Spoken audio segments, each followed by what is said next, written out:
Welcome to the Fearless Happiness Podcast, where we showcase phenomenal individuals who have overcome serious traumas, life obstacles, and challenges to find their own path to fearless happiness. Listen as Max Njist invites guests from all around the world to share their experiences and spread strength, hope, and faith. This is the Fearless Happiness Podcast, and this is Max Njist. All right, everybody. Good morning, good afternoon, or good evening. This is Max from the Fearless Happiness Podcast, coming to you with another amazing and awesome guest. But you know how I do it, everybody. What I like to do, Michael, is have you introduce yourself to my audience, like who you are, what it is you do, and then you and I are going to rock and roll. Michael Tierno. I'm an expanded states guide. Details are bringing people through expanded states of consciousness to help them get connected with their more true sense of being, and help them overcome whatever sorts of things they are struggling with, whether it be addiction, anxiety, depression, PTSD. We've had success with many, many folks on all those capacities. I run a men's retreat called Men of Integrity. It's a 4-day retreat. And right now it's just for men. We're going to start a women's retreat run by women using this similar protocol at the end of the year. And really happy to talk about that, talk about expanded states, talk about my journey, whatever you want to hear about. Absolutely. Well, we'll talk about expanded states because I'm sure the audience is going, I want to hear more about that. Right. But I say let's go back a little bit and talk about some of the challenges you have gone through. Sure. That got you into helping others, right? Because I think this world today needs more people to help them find their true self and, you know, their authentic self, is that we like to talk about, right? Right. But what I have found, right, like in my own with recovery, right, it's like someone who's gone through it, right, always comes out on the other end a little bit smarter than they were before, but always want to help and give back. And talk about that story for yourself. Yeah. Yeah, my story isn't so much about recovery. It's more about finding purpose and divinity. I mean, I used to drink socially, frequently. So in terms of a recovery with some kind of substance or anything, I would say that for most of my life until I was like 42, I'm 51 now, I'm going to be 52. For about most of my life, I relied on alcohol to socially lubricate situations, to feel comfortable in certain environments, like I think many people do. I mean, I think there's a good category of people who maybe aren't so comfortable with themselves, even if they don't acknowledge that, and they're using,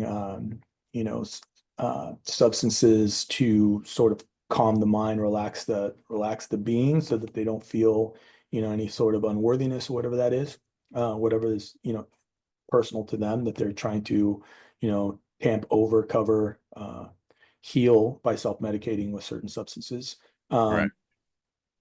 And so my journey started doing fairly well by societal standards. Running a business, had a family, all that kind of stuff, and but was really not connected with the deeper parts of being. I was a real staunch, what they call a rational materialist, or rational physicalist, meaning like didn't believe that there was anything beyond the material world. We were just atoms bumping along. There was nothing outside of what we could see, kind of thing. It feels kind of ignorant to say that now, like, after I've been involved in this work and seeing so many things that I've seen for the past 10 years. So I went to Peru, kind of the story's a little bit longer, but by myself when I was 42, and jumped into an ayahuasca retreat down there. The background on my screen is Peru, the Sacred Valley. And I went there not knowing really what I was looking for, not knowing what I would find, but with an openness to whatever happens. If that makes sense. Yeah, so absolutely. Like I had read all these things. This is 10 years ago, before anybody even knew what the heck really ayahuasca has really, like, what it is today, right? Yeah, I mean, it's all over the place, both in the United States and in Peru and Colombia, Brazil. But I had read all these things on Reddit and all these threads and saw some videos, and I was like, maybe there's something to this thing, or maybe there's not, you know? And what happened was a real reckoning with, how I'd approached the world, what I thought about the world. I felt really a little silly in my first journey where I was like, boy, you were really closed off to these, to anything that was outside of, you know, the the regular framework that we've been taught in the Western world. And I had this profound experience of connecting with something that was so much greater than myself. I was like, okay, I make sense of this now. And so that next 10 years of my life, from that moment on, has been a big component of that has been to make sense of this larger part of existence, larger part of creation, whatever you want to call it, connecting more deeply with myself, getting outside of my ego to the extent that I can, you know, trying to respond to situations rather than react. I'm much more calm, much more at peace. I haven't had even a social drink in 5 years. It's been quite amazing. And then, like you said, when you have any kind of transformative process, you kind of want to bring it to the world. And I found that I have a capacity to make people feel comfortable in situations where they might not feel comfortable. And expanded states situations can be quite intense. And I have a real capacity to help people, surf the wave, so that they can get the maximum sort of benefit from these states when they come in and they become aware of all this stuff that they weren't aware of in the past necessarily. It's kind of how it works. So I have a model that I use and whatnot to make sense of all that. But that's basically the story in a nutshell. Right. Yeah. When I was talking recovery, right? Like, not just in the sense of substance abuse, right? Like people going through whatever trauma they've been through, right? Because there's people out there that haven't even touched a drug or alcohol that are in recovery because of some things that happened in their past, right? Right. And since I started this podcast, right, because I'll be honest with you, right, this was supposed to be what in the beginning I was gonna start like an addiction recovery podcast, right? And like I was gonna, but like you said, the source, the universe, God for me, said, no, I got other plans for you, right? Like this is why you're here, right? Because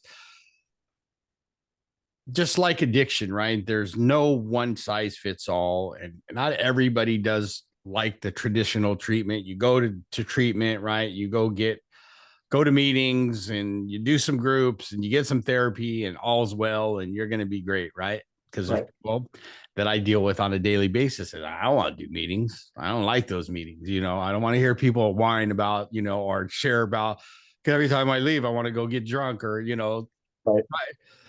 And I understand where they're coming from, right? They're newly sober and they hear from their friends or whatever. But I'm glad you're here, right? Because like I said, in this process of putting this podcast together and the people I've had like yourself who have, helped people with say ayahuasca or ketamine, right? To help them move. I don't like to say overcome because we don't truly overcome, right? But we learn how to move through certain traumas that have happened in our life and we know how to deal with it, right? Mm-hmm. And, I know, like you said, in the last 10 years, it's grown so much because there's proof that this stuff can actually help people, live a healthy, full, balanced life, right? Spiritually, emotionally, and physically. Because, because like you said, when you probably started it 10 years ago, people are, oh, he's just going to Peru to go get high or whatever. You know what I mean? Like you get the judgment. Actually, no one knew what the hell I was talking about. Like, yeah, I tried to tell people, I don't even know how to pronounce it, spell it. I don't know what you're doing. Right.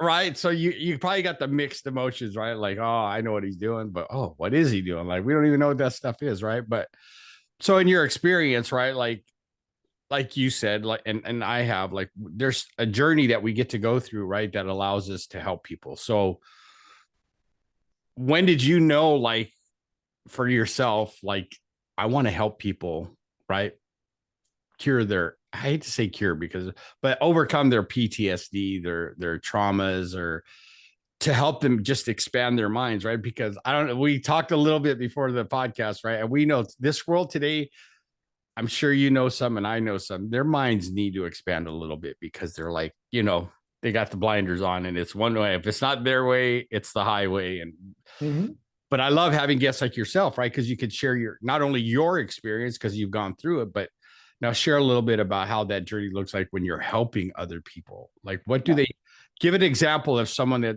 comes to you and says, Michael, I need your help? Well, I can talk about one gentleman who came to one of our retreats and was like one of the most profound experiences of like transformation and getting out of a recovery situation. This person showed up to one of our retreats and and they didn't tell us that they were we asked, of course, but they didn't tell us that they had a problem with opioids, with pills, basically, not like heroin, but with pills and with kratom and like quite a bit. And so we're on day 3, maybe the 4th day of this retreat that we run. And in the middle of one of the experiences, our last experience, he comes up to one of the other facilitators and he says, "Hey, I got to show you something." He comes, he got a big ass bag full of pills. He says, "I got to get rid of this shit." And we're like, "Oh, okay." So through the course of the 4 days, he had been making connections with his own realizations as to why he was using this and had made his own decision privately outside of our awareness, because he hadn't even talked to us about this until that moment.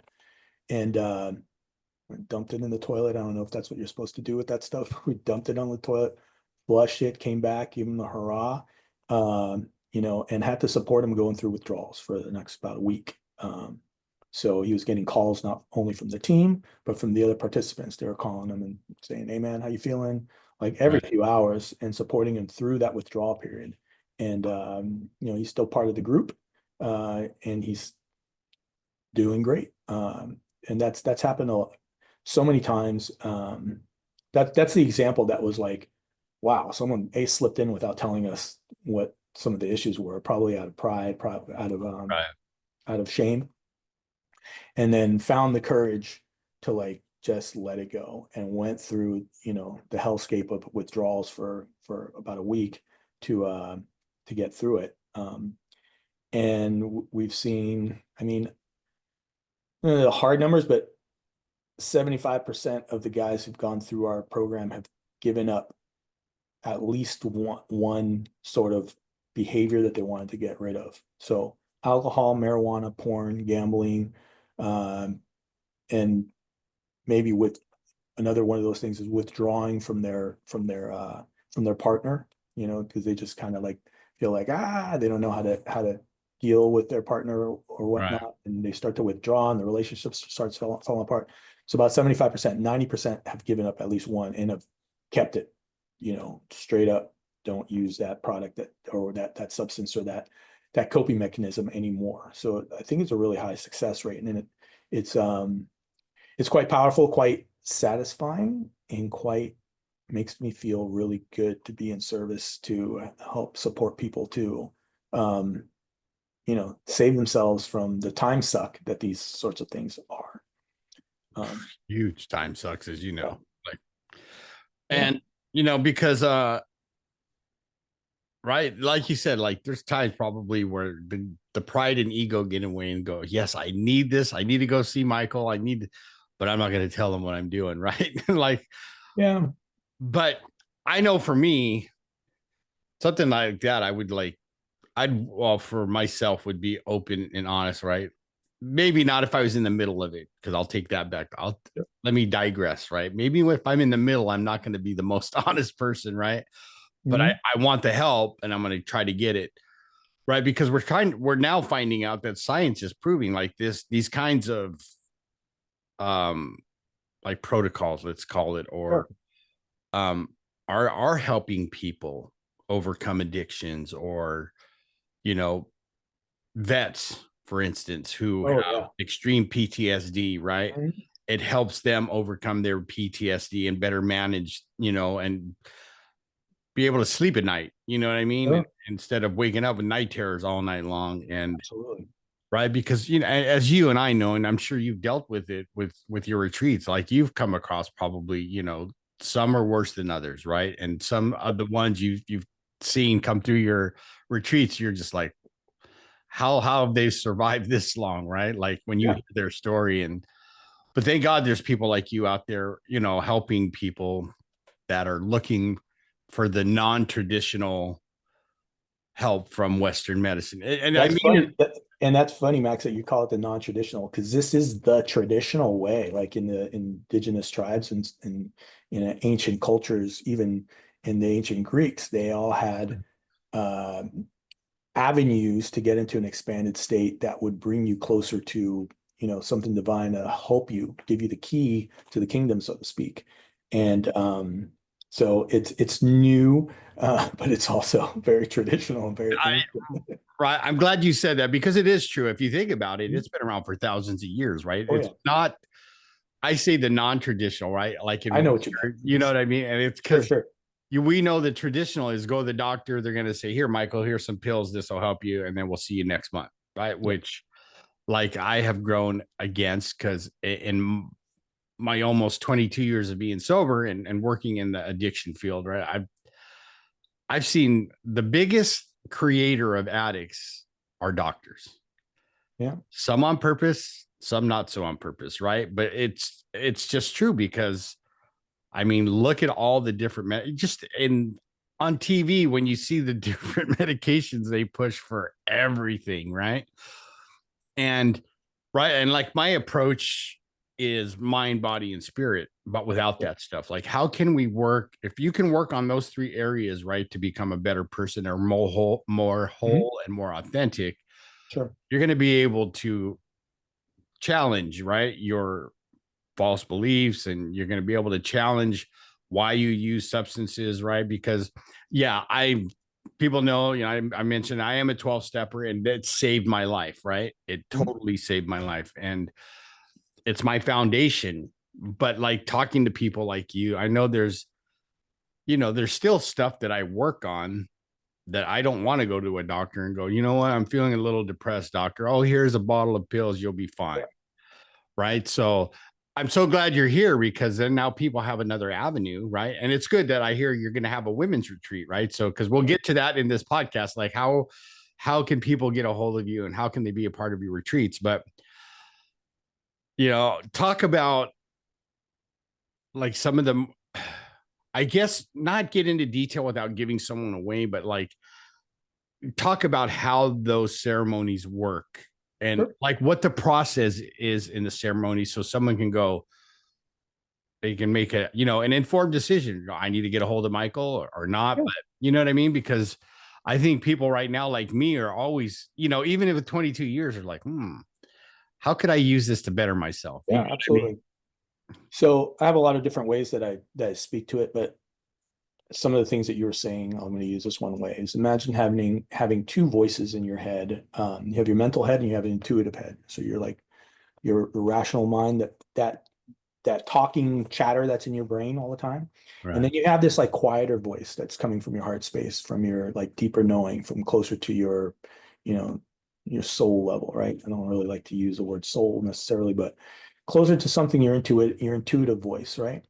And that mind chatter voice is so loud all the time. It's talking, telling people oftentimes that they're not good enough, that they need to be perfect, that they're a failure, whatever individual mind chatter they're having, right? Right. So, but this voice is there anyway. I know this from personal experience and from speaking to others. Sometimes you're like, oh, I'm gonna have a drink, right? And and then towards the end of the night, when you're kind of feeling like, you're like, oh man, I gotta just not do this. That little voice is the chatter has maybe quieted down, maybe even from the alcohol, from whatever substances, and it's like, oh, I gotta stop tomorrow, right? Right. That's that voice coming up, but then it forgets, and then the next day that chatter is going blah blah blah blah blah blah blah, and it's always getting drowned out by the cognitive sort of chatter of those core beliefs and these unhelpful voices that we hear that are part of our growth, part of our ego, basically.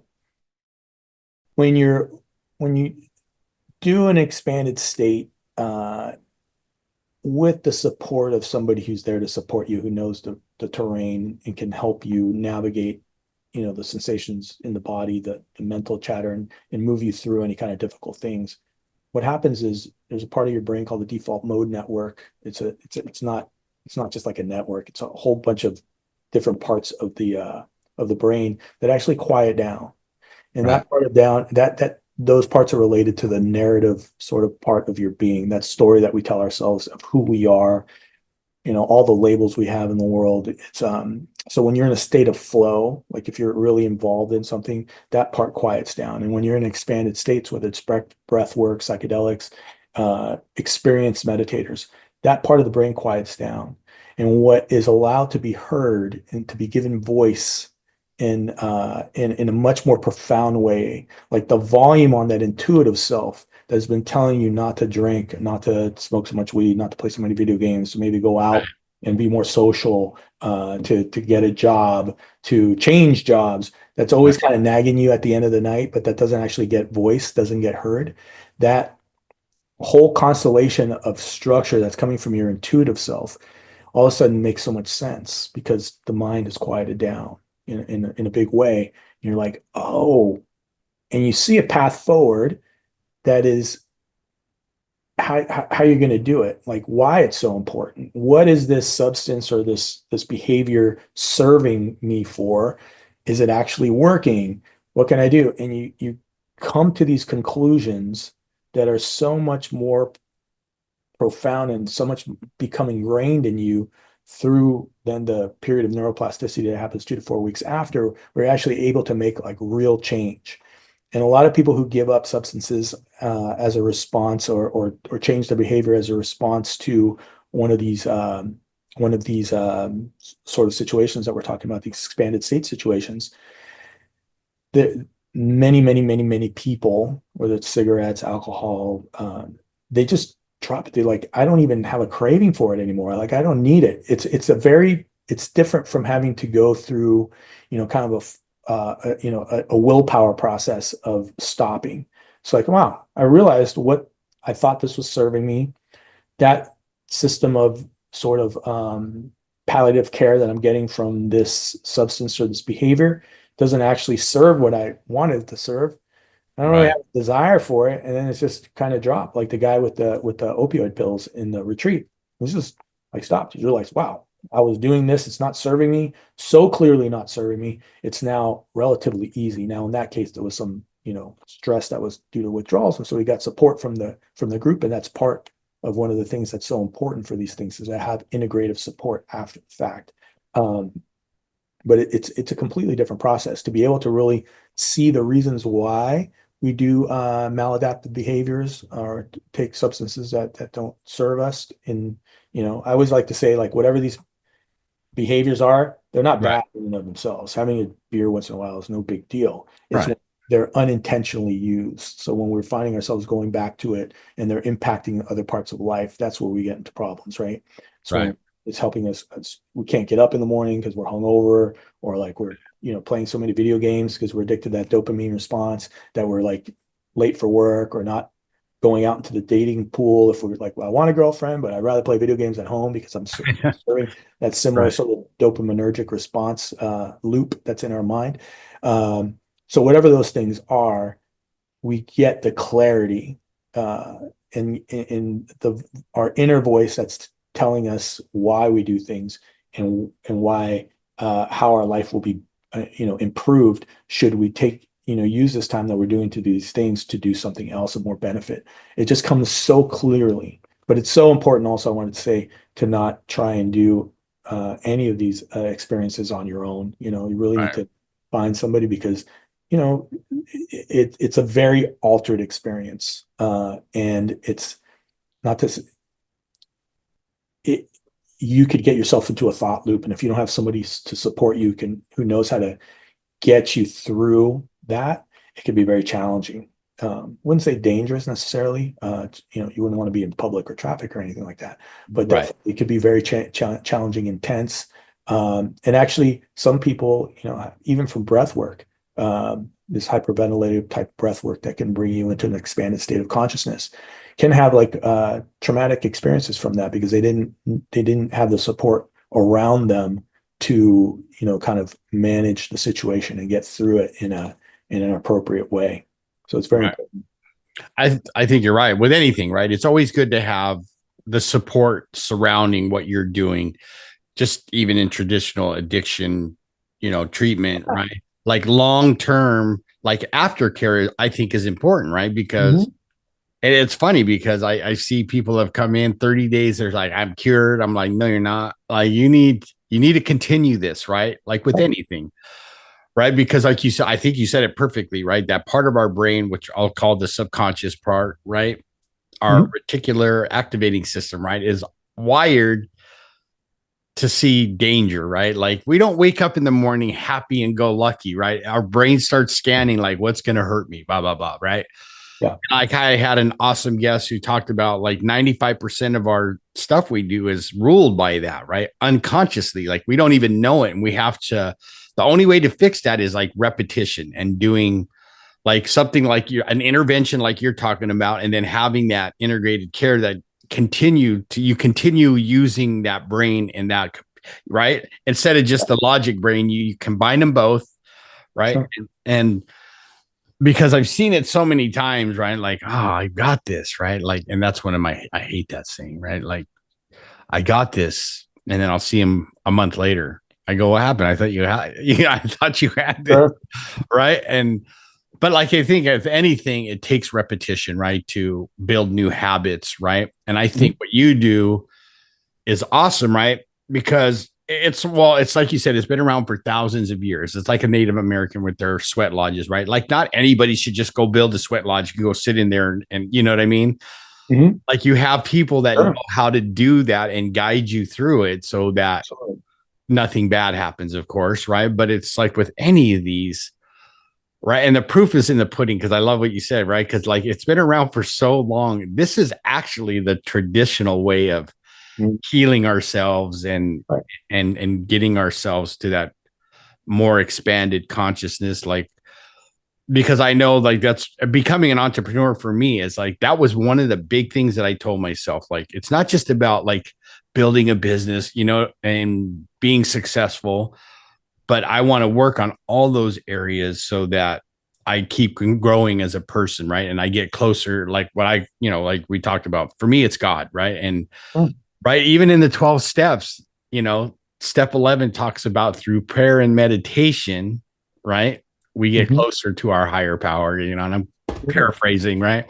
And that's like what you do is the same thing, right? We're just trying to open our minds and our hearts to be more open to what the world has to offer us, because like you and I know, if we just sat in front of the TV and watched the news, like the apocalypse is going to come tomorrow and we're all going to die, right? Like a prescription for suffering, right? Like everybody, he's laughing like I am. He's got this big smile, right? But Michael, I mean, from his experience and me from my experience, we know that there's so much more to enjoy in this world if we can just open our minds and hearts. So that I'm just going to ask you, right? Because what happens when you have that skeptic that maybe comes to you because he wants to prove you wrong, or she wants to prove you wrong? Like he doesn't know what he's talking about. Like, how do you address that? Like, how do you face that situation? Well, I actually, it's funny. So I had a client. So I also sit with people one-on-one, right? Just sit in my office and we go through an experience and whatnot. So I had a client who had this super profound, just clearing away all this fear that she had been carrying her whole life, that she wasn't even aware of it, but it was impacting her life. And she came to awareness like, wow, I'm carrying around all this fear. And she made all these changes in her life, and like changes in way of being, like just like loosened up with regards to like just wasn't living with as much fear anymore, was aware of it rather than it running her world. And she had told a friend of hers, her best friend, about this. And this other person, don't want to give too much information to not identify anybody, so I'm being very cautious about that. Right. So the other person said that they had that was argumentative about it. It's bullshit, it doesn't work that way. And also said that I had done this, this other person had done this sort of type of experience in a recreational settings a bunch of times, and it was fun and blah, blah, blah. And it had no healing potential and whatnot. And unbeknownst to me, he signed up to do a one-on-one with me with the expectation, literally the expectation to prove her wrong and say, see, it was a bunch of bullshit, didn't do anything. Right, love it. Anyways, he had to eat crow, basically. He had to go at the end of the thing. He's all, I got a confession to make. I came here to prove my friend wrong. It was one of the most profound experiences of my life. And I'm, so glad I've sat with that person, I think 4 times now over the past 3 years. Absolutely profound. I have to go apologize, all this kind of thing. So there are skeptics. And there's another person who came to the retreat based on his wife had worked with me, and he kind of got not coerced, but kind of like, come on, honey, go to do this. You have some work to do. And this person was also very much disconnected with their divine, sort of any kind of divinity, any kind of like more than the what we define as a physical substrate of the world, or what we think of as physical. And he's been to 2 retreats now, and he's super committed part of the community, and is connecting with himself in such a deeper way. And he also came with, he was not like trying to poo-poo the whole thing. So he came with kind of like all right, I'm going to try it, but I'm not really thinking that's going to do anything. And the proof is in the pudding. I mean, try it. I don't like to promise things, but I guarantee the experience will be profound and transformative. I think it is the most profound and transformative opportunity that we have in this Western world, in terms of nearly guaranteed to have an incredibly profound healing and transformative experience, if done properly under the correct settings and with the right guidance. Of course, I always need to emphasize that. Absolutely. And I love that you're doing that, right? Because I just love, right, when we can prove through our actions, right? Like disprove that the negative Nancy's, right? Mm-hmm. I love how, because it just reminds me of some of the stories I've gone through, right? As a recovering alcoholic and addict, right? And I've had conversations with people, and I mean, they're just totally like, the stigma, let's say, right? And they're judging it after, and I'm letting them go. And then I'll go, you know what? I go, you're talking to a former intravenous drug user, and watch their mouth just drop. You know what I mean? Like, because they're not expecting the conversation I'm having with them. And I'm not mad at you. You know what I mean? That's why, like, I'm on a mission to break that stigma when it comes to mental health, and bring to forefront what you do, because you can help people tap to that inner person, right? That inner part of their being, to help that come out and overcome some of the challenges, right? Of course, we know that some people have, that need the medical attention because it's so severe, or, yeah. Those aren't folks that I'm working with, Right. But if you're at a point in your life, like we're talking about, and you think that this could work for you, I mean, like I got Michael here, right? Because I'm always interested on becoming the best and most elite version of myself in every way I can, right? By reading more, by studying things like what you're doing, and always just trying to improve as a human being, right? Because for me, my legacy to my kids, grandkids, great grandkids, all that stuff is not like how much grandpa made, but like the kind of person he was when he showed up for the family. You know what I mean? Like, he was a man of integrity. He was honest. He was, he did all these helpful things for other people as well as us. Yeah. Right. And this is a great avenue to take some of those blocks that keep people from being that person, I think. Mm-hmm. Right. And you got the time to prove it. You've been doing this for quite a long time, right? So I hope everybody's listening, because I'm sure, like me, our brains are going. It's like, oh yeah, we're gonna have to reach out to Mike and do that stuff. But let me ask you some of my questions that I love asking, right? Because in your process, you probably reached this, but I'm going to start with fearless, right? Mm-hmm. what does fearless mean to you today? And how does that show up in your life on a daily basis? Fearless, you can't, I like to use the word, if I can kind of change the question. So I like the idea of courage.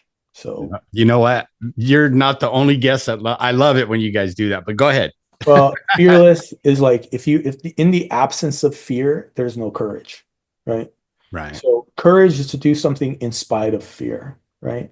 And fear is an emotion, like so many other emotions, that tell us about something in the external environment that, if you're getting chased by a lion and you're fearless and you go, that's not a good, and you're not, and you're literally fearless and you go, you're going to get eaten by the lion, right? Right. So to have courage is to do something in spite of fear. So when I think of fear and being fearless or having courage, it means to like assess the situation. I'm experiencing fear, right? For whatever reason. Right. What am I fearful about? Right? It's always something external, right? Or some kind of patterning that's inside. Once you have that self-awareness of like, why am I feeling this fear? Then I can go and say, okay, I understand what's going on here. Now I can find the courage to do this, whatever it is I need to do, in spite of noticing that there's fear here. And I could do it hopefully in a more in a greater, with greater capacity, because I am aware of this fear. Rather than reacting from the fear, I'm now moving forward, acknowledging that there might be some fear there, but doing it in spite of, and that is courage. I love it, right? Because right when we face things with courage, right?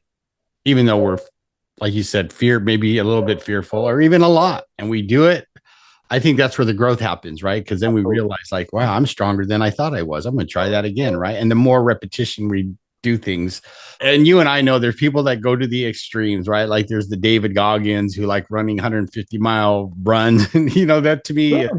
is extreme fearlessness, right? But sometimes, I know people just getting out of the house and going outside and exploring their neighborhoods is a big deal for them. Yeah, of course. You And know, so when you do that in spite of that fear, and you've experienced that courage, just like you were saying, then you're like, oh, now I can do it. I did it. Wow. Can I do it again? Still feeling that fear, and then less and less fear once you get used to the, pushing out into the courageous edges of your experience. right? That's why I'm here today, because I overcame a fear. I'm like, I'm not going to get on a camera and talk to these people. They're going to know more than the whole thing that goes through your head. Sure. But I'm glad I put the first, as they say, the step of the journey of 1,000 miles starts with that first step. And I took the first step, and here I go having a great conversation with you today. So the next one, happiness, right? As you can see, I put a Y in happiness. So knowing I put a Y in happiness, what does happiness mean to you today? And how does that show up in your life on a daily basis?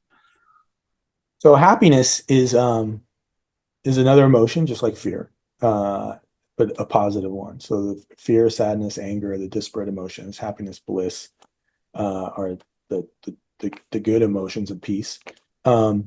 Happiness is, again, I'm thinking of happiness. When I think of happiness, I think of something that's temporary. It's and this is my thinking of happiness, joy. It's a temporary state when something's going right in my life. What I like to find is peace. What I think is a much more like stable experience in the world is peace, punctuated by happiness, right? Sometimes punctuated by sadness too. But if you Right. could be at peace throughout your entire life, I think that's doable. I think that's possible.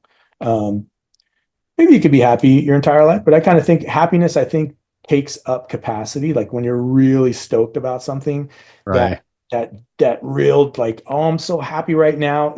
I'm so happy right now, but I can be at peace all day. And so Right. for me, happiness is a transitory state, but I'm personally, and I'm not saying that this is my own personal journey. I Right. strive for peace and satisfaction. I try for equanimity throughout my day so that I can be calm and find the calmness and the peaceful feeling in my own spirit. And I love being happy too. Happiness is like the best. If there's a drug, it's happiness. Like it's the best feeling. Right. I couldn't agree more, right? Because I think when you're at peace, you're happy for the most part, right? Like I've never seen someone at peace and then tell me they're disappointed or angry or you know what I mean? I mean, the only time I seen well, as you know, you said happiness could be fleeting, right? I could get off this call with you, this interview, go out the door, stub my toe, and all of a sudden the F bombs are coming. You know what I mean? And there goes happiness. But for me, it's like joy. Joy is more lasting, which to me is combined with peace. So thank you for sharing that. I love it. Well, this has been a great, awesome time, Michael, but we're not done yet, right? Because now I want to ask you if people want to get a hold of you, maybe to do a one-on-one, to find out about your retreats, to find out more about your work and what you do, how do they get a hold of you? Okay, so I'll give the whole spiel here. So we mentioned ayahuasca. I don't serve ayahuasca. But I do have a retreat in Peru called heartsanctuaryretreats.com that you could go and have ayahuasca in Peru. It's that place exists basically. So I have some people to send to it because without people are always asking me about that since that's kind of like where I got into it. So where can I go do this? So I have a place down there that I'm affiliated with that for me, that I know all the people there who works there. I know what the program is. It's totally legit, totally safe. Totally anybody who goes there is going to have a rigorous interview so that they're vetted and they're prepared for that experience. So that's in Peru. Working with me with different kinds of altered states, expanded states. You can look at my website and connect with me via the website at michaeltiernoguide.com. And if you're interested in the Men of Integrity retreats, which are 4-day retreats that are really, really amazing, that when you do the retreat, you also graduate into our community, and we don't just let you go. Like we have guys that have been in the community for 3 years now. We have a Telegram group. We do monthly meetings to connect and support one another. Because another important thing that we didn't talk about, but it's important to recognize, is that the men's crisis in the United States and the West is men feel isolated and alone, and so that's well known. It's like a lot of podcasts talking about that in addition. But we have a group of like-minded guys, like-minded meaning that they've gone through the retreat. They're quite diverse, but we meet once or twice a month on Zoom and sometimes in person, depending on the geography, to support one another, hear each other's stories, and we've become quite good friends. So, and that group is growing. There's 40 of us in that group right now. So that is moi.community. That's it doesn't have a .com on the end. It's just moi.community, and that's the Men of Integrity. So those are the 3 places you can reach out for support and more information. Awesome. Well, I do want to touch on a little bit, right? Because we know like you have a place for people to experience the ayahuasca, right? But here in California or in the States, when you talk about helping them learn to get into those altered states, talk about that a little bit. And then I want to touch on what you said about the men, because you're so correct on that. Sure. So we use other modalities. Some of them are also substances, but I don't want to mention them by name on the program.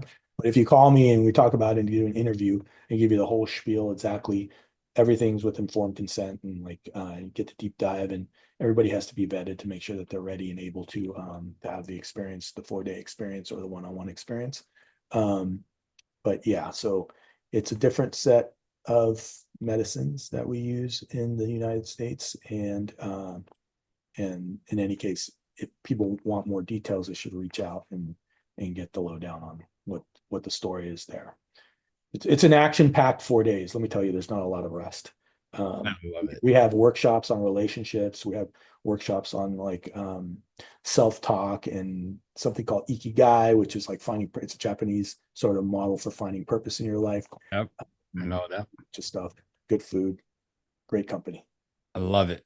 All right, so let's touch a little bit about, because I'm kind of feeling what you're talking about when you said about the men feeling alone, and yeah, you know what I mean? And I think it's coming to the surface where a lot of guys are saying that same exact thing, How do you talk about that a little bit?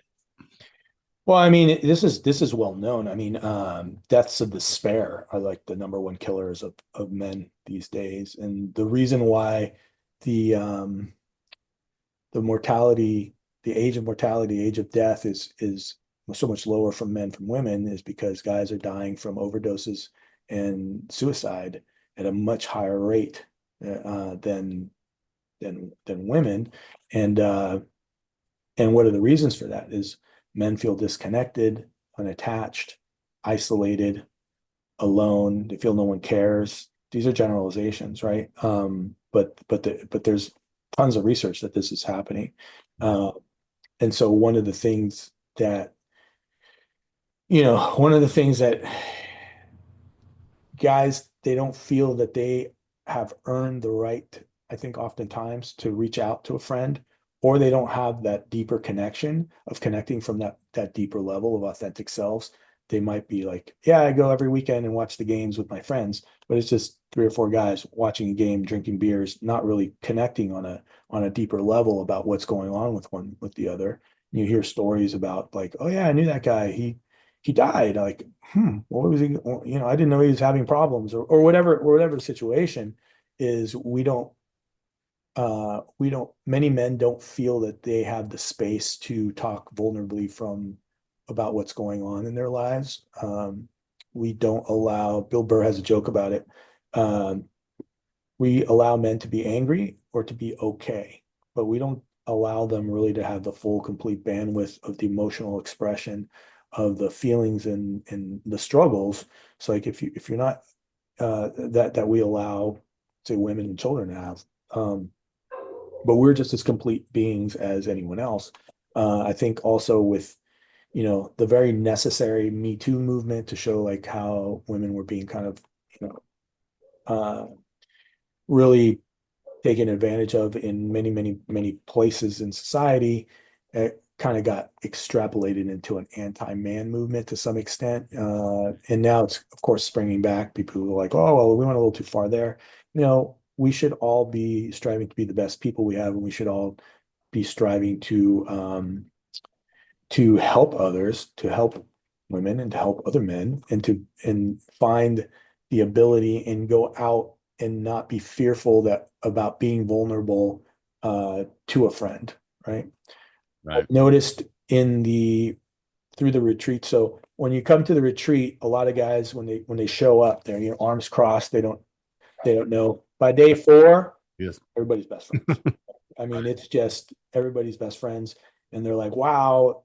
Part of that's modeling by the facilitators as to, hey, yeah, I'm going to share it with you about what's going on with me in an open-hearted way. We're going to talk about our intentions. We're going to talk about what we're grateful for. We're going to talk about all these things to sort of model and allow in a space that has zero judgment. Everybody's been through shit. What am I going to judge you for? I've not been through shit. I don't have my own problems, right? So what am I going to judge you for?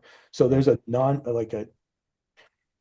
and we mention it, but it's not just lip service. It's a non-judgmental space and a space of deep curiosity. So if you're going through something, we have 4 days together. It's space. Like, Right. let's hear about it. Like not just the surface level of the story, but how's it making you feel? Like, what are you doing? What are you going to do about it? How's that working? How's it impacting your family? Like all these kinds of stuff. Where are you going to go? Like, what are you going to do? All these kinds of things that we can get at in a deep way. Practice speaking to one another in this vulnerable space, and then offer the opportunity once or twice a month. We're on the phone call. People in the community are calling each other all the time. I just got a call like 2 hours ago from somebody asking me or telling me something about something that's going on in their family, so that we have modeled that safe, non-judgmental space of curiosity, and then we live it and embody it in our community, and hopefully bring it out into the world to not just the folks that are men of integrity, but when we're going out to the grocery store to take a beat, to Right. ask the cashier, hey, how you doing? It's like, oh, it's rough. Oh yeah, hard day. Like have a little, like these little moments punctuated, and hopefully bring that out so that it's not thought of as something that's inappropriate or not able to be done because we're scared of being vulnerable to express ourselves in our communities at large. Yep. I love that. Right. Because one of the best pieces of advice I got from my sponsor Mhm. was to say, Max, you have to learn to get vulnerable. start with me, right? Yeah. Right. You know what I mean? Because, like, as you know, men, we taught a lot to not show our emotions, to suck it up, buttercup. You got hurt, brush it off and keep going. Right. Yeah. I think that is part of the problem, where that is, like, vulnerability, in my opinion, is a strength. If I can show you my vulnerable side, and then, knowing you're not going to judge me, it's only going to help me grow as a man, as a human being. And like you said, I think that's for everybody. So we all can just help each other, period. It doesn't matter, man, woman, older, younger, just we're here to. We're so much stronger in community when we're kind of like can understand each other and like give each other some grace and some peace than we are as isolated little pillars of trying to hold up the walls. Absolutely. Ourselves. And I learned that from a TED talk, right, on an addiction, right? Whatever, I forgot what it, but the title was "Everything We Knew About Addiction Was Wrong," right? And because at the end of just real quick, at the end, the guy goes, the guy giving the talk says, "What do you think the opposite of addiction is?" Right? And you could hear the crowd going, "Recovery, sobriety, and all this other stuff," and he goes, "No, it's connection." When I heard that, and that was years ago, right? It had forever changed my outlook on addiction, on what that opposite was, right? Yeah. And that's why we have 12-step communities, right? It's to build connection, so the person going through it early on knows that I am not alone. I have people that I can go to that are going to go, "I've been through that. Here, let me show you how I got through it." You know what I mean? Yeah. But this has been an awesome time, Michael. So grateful you're here today, but you're not quite off the hook yet. I got my favorite question to ask you, right? And it goes like this. Okay. So Michael, what is the one piece of advice you could give my audience, right, to help them grow as human beings and become better people? The one piece of advice to give your audience is actually just to slow down. Slow down when you're talking to people, when you're doing things.